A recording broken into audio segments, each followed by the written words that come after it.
Si tu es curieux à propos des bombes atomiques et que tu veux savoir comment elles ont été créées, j'ai ici mon livre pour toi, L'atome comme arme, qui est en vente sur Amazon et aussi dans la boutique Weclap, via le lien en description et le QR code à l'écran. Si tu veux ton exemplaire dédicacé par moi pour toi, il suffit d'envoyer un email à Saladeguerra avec ton code postal pour que je puisse calculer les frais de port. La nuit dernière donc, Israël a affirmé avoir éliminé Ali Laryani. Il aurait été victime d'une attaque de missiles menée par des avions israéliens survolant la région de Téhéran. Et c'est une nouvelle très importante car Ali Laryani était le secrétaire du Conseil national de défense. Regarde ce graphique, regarde cet organigramme que je te montre, tu vas voir que le Conseil de défense nationale est directement lié au guide suprême. Et il était le secrétaire du Conseil, c'est-à-dire qu'il est une sorte de président du Conseil. Donc la position d'Ali Laryani était très élevée dans l'organigramme de la défense iranienne. Nous n'avons pas encore, au moment où j'enregistre ceci, de confirmation iranienne de la mort d'Ali Laryani, donc nous allons encore considérer cela comme une information non confirmée pour l'instant. Si vous regardez la vidéo plus tard, corrigez-moi en commentaire. Mais qu'est-ce que cela signifie réellement pour la capacité de l'Iran à continuer à combattre dans cette guerre ? Est-ce que cela représente un impact définitif ou, en réalité, n'est-ce qu'un contretemps ? Est-ce quelque chose que la structure de défense iranienne peut surmonter ? Eh bien, dès le début de la guerre, nous avons vu une réorganisation très rapide des commandements iraniens à tous les niveaux. Et cela est dû à une stratégie formelle de défense de l'Iran appelée stratégie de défense en mosaïque ou mosaïque décentralisée, n'est-ce pas ? Il existe de nombreuses traductions différentes, mais ce que nous savons, et je vais vous expliquer exactement ce qu'est la stratégie en mosaïque. Elle a été créée par Mohammed Ali Jafari, qui a été commandant de la garde révolutionnaire iranienne de 2007 à 2019. Vous avez vu, 12 ans de commandement, c'est un mandat assez long. Et Ali Jafari ? Et les guerres américaines qui se déroulaient simultanément en Afghanistan et en Irak.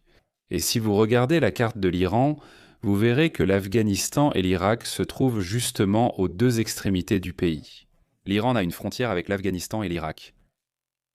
Donc les Américains étaient là, de l'autre côté de la frontière, pendant plus de 20 ans. Donc Jafari a eu largement le temps d'analyser de près tout ce qui s'est passé là-bas et là-bas. Il a remarqué un schéma très clair, un schéma opérationnel très clair. Et il a vu non seulement comment les Américains attaquaient, mais aussi comment les Afghans et les Irakiens se défendaient. Et surtout dans le cas de l'Irak, qui avait des forces armées conventionnelles de grande taille, tout comme l'Iran en a aussi, l'Afghanistan, lui, n'avait pas ce type de contingent militaire là-bas.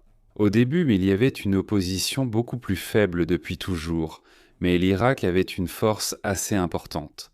Alors, Jafari aperçut les similitudes entre l'Iran et l'Irak, et comme l'Irak a été rapidement détruit, décapité, il a fait ses calculs et a réussi à arriver à une sorte de verdict. Il a compris que la structure du pouvoir irakien était très pyramidale, très centralisée ici, dans la tête de Saddam Hussein. Et une fois que Saddam Hussein a été isolé du pouvoir, son cercle de pouvoir a été isolé et les grands commandants ont été retirés de leur poste. Toute la structure s'est effondrée très rapidement. C'est ce qui s'est passé en 2003, 2004, là-bas en Irak. Mais le problème de l'Iran serait alors de résister à ce choc initial. Et empêcher une victoire américaine, pas gagner la guerre, mais empêcher une victoire américaine. Voyez comme ces deux choses sont différentes. Et Jafari, il n'a pas inventé la doctrine du mosaïque, ou du moins, il n'a pas inventé les préceptes de la doctrine du mosaïque. Pourquoi ? Parce qu'elle existe déjà et a déjà été testée parfois, n'est-ce pas ? Plusieurs fois, et certaines de ces fois avec succès. D'accord ? Qui peut vraiment être le père de la doctrine de la guerre prolongée, n'est-ce pas ? Ou décentralisée, c'est là-dessus que repose la mosaïque, n'est-ce pas ? La mosaïque iranienne repose là-dessus. On peut remonter à Mao Tse-tung pendant la guerre civile chinoise des années 1920 jusqu'en 1949. Mao Tse-tung, il s'est rendu compte au début des années 30, à la fin des années 20, qu'il n'avait pas les moyens de combattre Chiang Kai-shek. En fait, il n'avait pas les moyens de combattre les nationalistes. Il n'avait pas de troupes, il n'avait pas d'équipement, et il voyait son ennemi être fortement renforcé. Il a alors choisi la retraite stratégique, la célèbre longue marche. Mao Tse-tung est parti d'une position assez privilégiée, n'est-ce pas, de guérilla, là dans le sud-est de la Chine, et il a retiré ses troupes vers le nord-est de la Chine. Dans cette opération, il a perdu beaucoup de monde, quelques millions de partisans, il les a perdus pendant cette marche-là. Et après cela, il a tout restructuré, il a restructuré de manière à se transformer en une guérilla traditionnelle. Il est devenu une sorte de menace continue, pas exactement puissante, mais continue, qui allait drainer les ressources. Au bout du compte, il a été aidé par des événements extérieurs, comme la Seconde Guerre mondiale, n'est-ce pas ? Il a reçu beaucoup de soutien matériel des Américains eux-mêmes pendant la guerre, parce qu'ils combattaient les Japonais pendant la guerre, pas les nationalistes chinois. Donc, il a reçu un soutien matériel des États-Unis, et cela a beaucoup aidé dans le dénouement. Cela a été favorable à Mao Tse-tung pendant la guerre civile chinoise.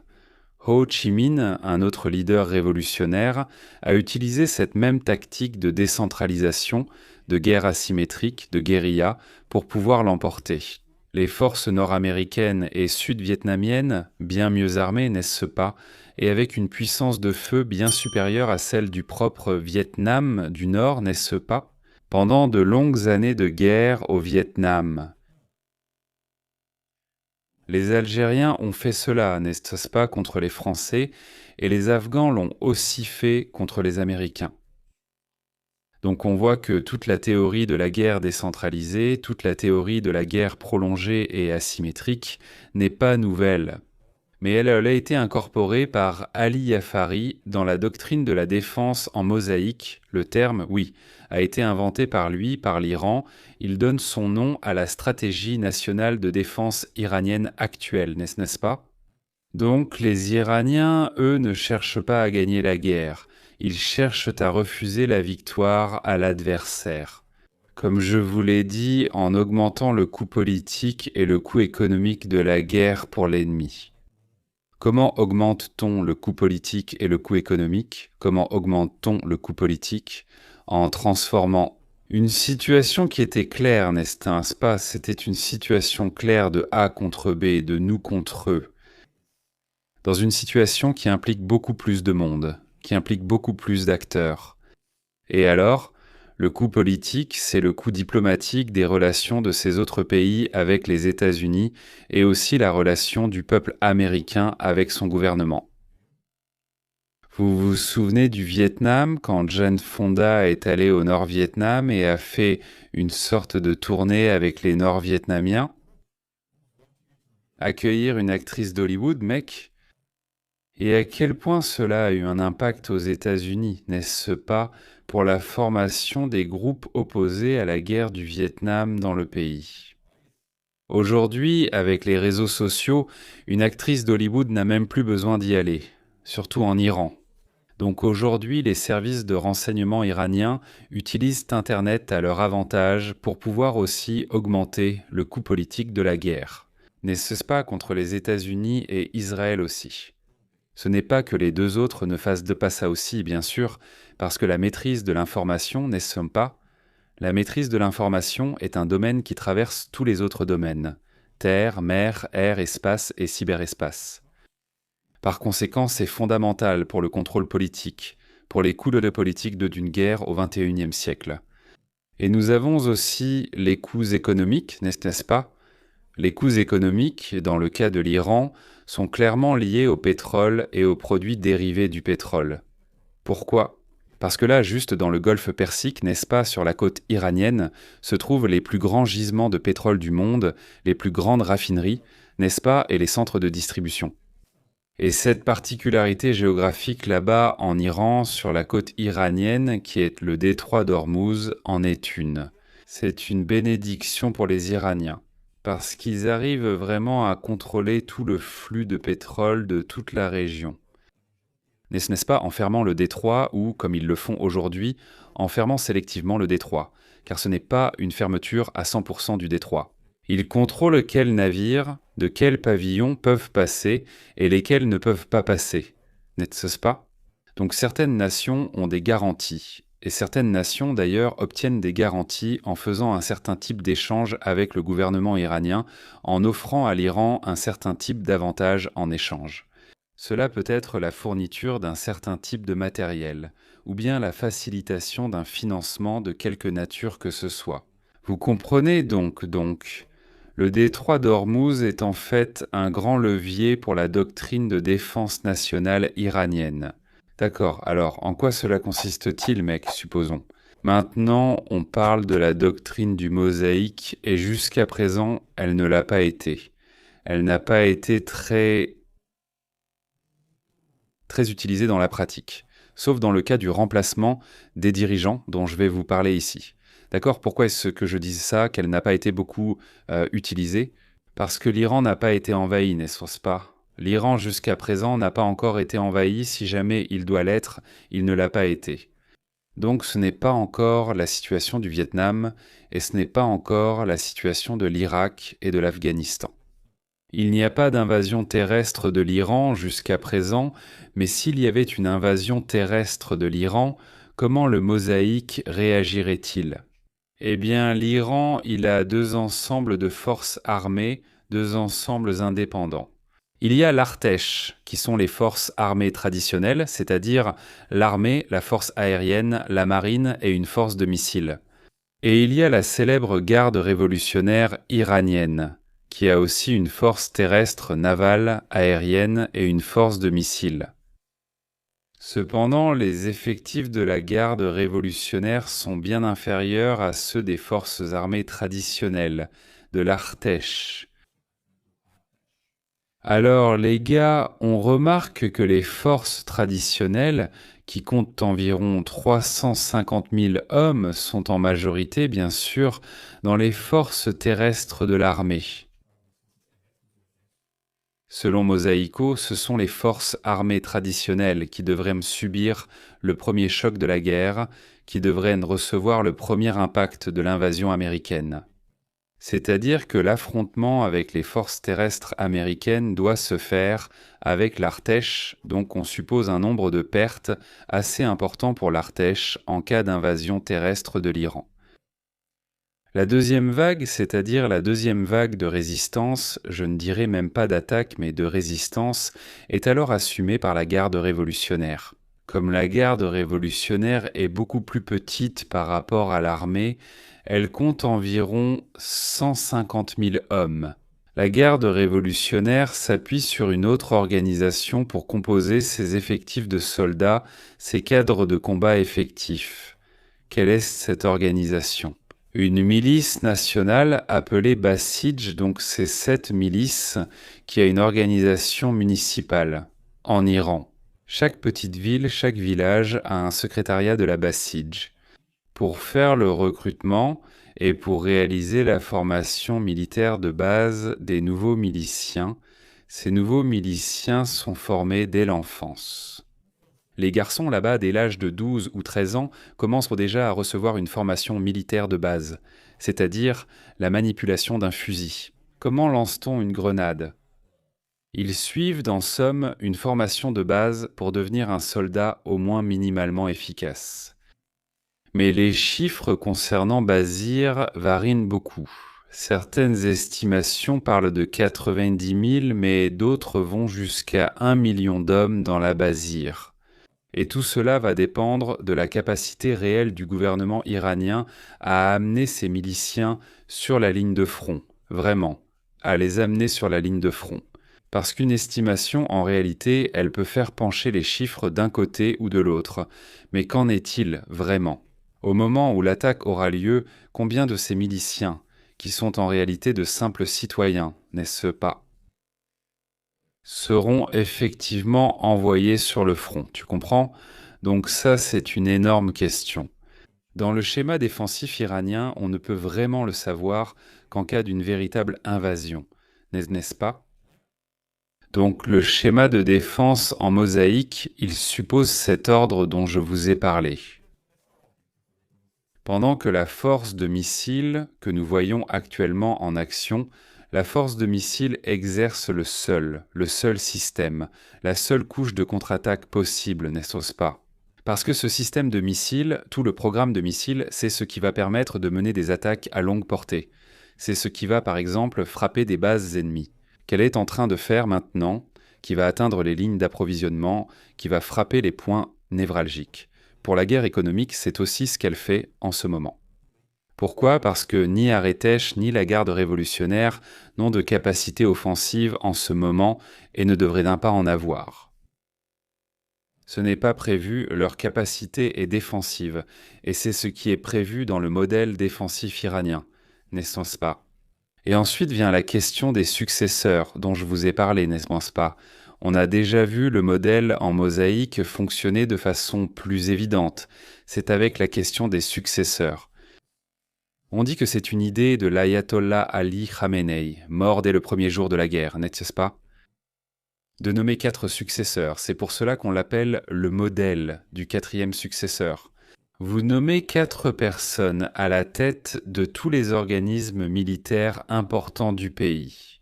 Si l'un meurt, vous avez un deuxième. Si le deuxième meurt ou a un problème pour prendre le relais, le troisième prend la relève et enfin un quatrième. Bien sûr, si vous en tuez un premier, vous devrez en nommer un autre de façon à ce qu'il y ait toujours 4 personnes nommées à la tête de tous les organismes. N'est-ce pas? Et alors, mec? Le mosaïque, ça s'appelle mosaïque. Parce que l'Iran a 31 régions administratives indépendantes. C'est ça. Ces commandements iraniens, 31 commandements doivent agir de manière indépendante.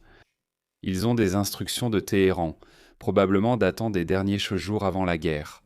Les dernières qui les placent, disons, les orientent dans un ensemble de paramètres, mais en dehors de cet ensemble de paramètres, c'est à l'autonomie du commandant régional d'exercer son travail. Il n'a pas besoin d'appeler Téhéran pour recevoir de nouvelles instructions. Il a déjà son ensemble d'instructions, n'est-ce pas? Très bien. Le système est conçu pour être autosuffisant. Chacun de ces 31 commandements doit être autosuffisant. Qu'est-ce que cela signifie, l'autosuffisance? Avoir une capacité de manœuvre, avoir la capacité de se maintenir au combat, c'est-à-dire la logistique, et avoir la capacité de commandement, avoir l'autonomie de commandement, pouvoir agir selon ce qu'il juge le mieux face à la situation qui se présente à lui. N'est-ce pas? Et ces 3 capacités-là dont je vous ai parlé, elles aboutissant à la capacité de résistance prolongée, selon la thèse d'Ali Jafari, elles aboutissent à la capacité de résistance prolongée. C'est-à-dire, si j'ai 31 commandements qui sont indépendants et qui ne vont pas se rendre parce que Téhéran s'est rendu, je peux mener un combat prolongé pendant, je ne sais pas, des mois ou même des années, contre une force ennemie, n'est-ce pas, qui envahit mon territoire. Comme je vous l'ai déjà dit, il existe une hiérarchie dans chacun de ces 31 commandements, l'Arteste d'abord, puis la garde révolutionnaire et les missiles couvrant toute cette action, n'est-ce pas? Mais maintenant, je vais faire une sorte d'analyse critique de ce modèle. Comme il peut se matérialiser dans le cas d'une invasion américaine. N'est-ce pas pourquoi, les gars? Parce que toute la base organique d'un composant, d'un système militaire, n'est-ce pas? Elle repose sur l'unité de commandement. Ceux qui ont déjà étudié l'administration scientifique, n'est-ce pas? Qui a déjà étudié Henri Fayol, qui a déjà étudié, dites-le moi ici. Dans les commentaires, vous allez vous souvenir d'un principe fondamental de l'administration de Fayol, qui est l'unité de commandement. Et les militaires ne sont pas en dehors de ce type de besoin, n'est-ce pas, de ce type de prérogative, de ce point vital. L'unité de commandement est essentielle pour que vous puissiez réagir efficacement. Vous comprenez? Pour réagir. Alors, lorsqu'une force ennemie se propose d'envahir votre pays et qu'elle choisit un point pour envahir. Regardons la carte de l'Iran. Alors regarde la carte de l'Iran si tu choisis par exemple le sud du pays, l'après du détroit d'Ormuz. Pour pouvoir réaliser un débarquement amphibie, quelle est vraiment votre chance de repousser ce débarquement amphibie, de le remettre à la mer, s'il n'y a pas de communication entre les 31 régions militaires, les 31 commandements, quelle est la possibilité pour ce commandement côtier, là, à Ormuz, de recevoir de l'aide, de recevoir des renforts d'autres commandements, s'il n'y a pas de coordination, s'il n'y a pas de commandement central? Comment cela se passerait-il vraiment? Bien sûr, une communication d'urgence peut coordonner, mais s'il n'y a pas de communication et s'ils sont effectivement isolés, d'accord. Ensuite, on peut comprendre que une fois que cette invasion ici, je peux donner des exemples d'autres endroits en Iran. Oui. Par exemple, je ne sais pas si les Américains utilisent le territoire irakien pour envahir par la région de Khouzistan, qui est là où Saddam Hussein a envahi en 1980, ou même utiliser ce qu'on a vu la semaine dernière, n'est-ce pas, les Kurdes par le nord de la frontière irakienne avec l'Iran, qui est déjà plus proche de Téhéran. Et une fois que les Kurdes sont sur le terrain, tu utilises des voies logistiques pour renforcer les Kurdes au sol contre le front iranien. Quelle est la possibilité que les autres commandements s'alignent?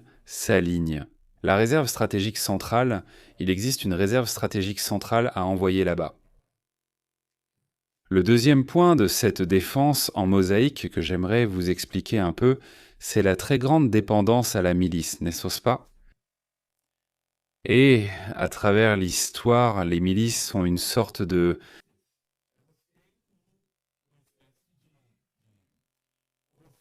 quotient combatif, n'est-ce pas? Une capacité de combat inférieure à celle des troupes. Non seulement parce que leur logistique est bien pire, mais aussi parce que la formation du milicien est beaucoup plus fragile, elle est bien moindre que celle du soldat. En particulier un soldat de l'armée des États-Unis. Donc dans une bataille frontale, dans une bataille rangée, dans une bataille urbaine contre les forces américaines. Les miliciens qui ne sont pas standardisés vont certainement, en raison de décennies de sanctions, utiliser des armements différents, dans des états de conservation différents, avec des dépôts de munitions, des capacités d'approvisionnement assez réduites, j'imagine. Ils auraient effectivement une capacité de combat inférieure à celle d'une force bien approvisionnée et uniformisée, comme l'Ardèche doit l'être, n'est-ce pas? Et donc on a une situation où les renforts sont impossibles ou très difficiles à obtenir. Parce que lors d'une phase d'invasion terrestre, les Américains ont une doctrine pour cela, n'est-ce pas? Et ils auraient déjà accompli la deuxième étape de cette doctrine, qui est l'interdiction du champ de bataille. Le champ de bataille iranien serait interdit, l'arrière des forces iraniennes serait interdit, donc les approvisionnements seraient très difficiles à envoyer, n'est-ce pas? Donc j'imagine qu'aujourd'hui, les Iraniens comptent beaucoup là-dessus. Dans des dépôts de munitions creusés sous terre, là, dans des tunnels, dans des dépôts déjà préétablis, n'est-ce pas? Préétablis et aussi limités, donc limités. Et donc la doctrine du mosaïque, elle favorise, en dernier recours, elle favorise la formation de noyaux, de pôles de guérilla. Parce que s'il se base sur des points d'accumulation de munitions, n'est-ce pas, dans de petits dépôts de munitions, ces dépôts de munitions, par conséquent, ne seront pas tout découverts et détruits par les forces d'invasion. Dans un premier temps, donc, les forces d'invasion, dans un premier temps, auront pour objectif de renverser le gouvernement. Et par conséquent, ces petits dépôts de munitions qui existent très probablement vont devenir Des problèmes à l'arrière avec des troupes armées signifient des foyers de guérilla à l'arrière. Donc même si la stratégie du mosaïque ne devrait pas être une solution qui empêchera l'armée envahisseuse de renverser le gouvernement d'Itéhérin, elle peut en effet créer un problème à moyen terme pour la force d'invasion, avec la formation d'un grand nombre de groupes de guérilla et le terrain très montagneux de l'Iran. Si tu regardes, prends Google Maps, mec, regarde le terrain de l'Iran. Le terrain de l'Iran est extrêmement montagneux. Et cela favorise bien sûr l'action des groupes de guérilla. Cela favorise l'action des groupes de guérilla sur tout le territoire. Et c'est ça le grand cauchemar du Pentagone, aujourd'hui. Vous voyez que j'ai évoqué toute la ligne, mais ce n'est pas un problème pour le Pentagone. C'est cette dernière étape, parce que la prolongation d'une guérilla sur un territoire vaste et montagneux comme l'Iran aboutit à la fameuse guerre sans fin, qui a été la guerre d'Afghanistan. Ils ont dû partir de là parce qu'il n'y avait pas de solution, et ils sont partis il y a 4 ans, alors ils vont déjà préparer une nouvelle guerre sans fin. Étant donné que les guérilleros peuvent très bien traverser la frontière avec l'Afghanistan, se réarmer et revenir en Iran. C'est le grand point d'interrogation pour le processus décisionnel américain concernant une invasion de l'Iran. C'est cela que nous allons voir se développer dans les prochaines semaines. Et maintenant, c'est à ton tour de me dire, connaissais-tu déjà la doctrine du mosaïque décentralisé de l'Iran ? Est-ce une nouveauté pour toi ? Dis-nous en commentaire, je veux connaître ton avis. Si tu as aimé cette vidéo, n'oublie pas de la partager avec tes amis. Mets-nous aussi un petit pouce bleu. Abonne-toi à la salle de guerre pour ne rien manquer, je vais m'arrêter ici. Merci encore pour ton audience, une grosse accolade de la salle de guerre.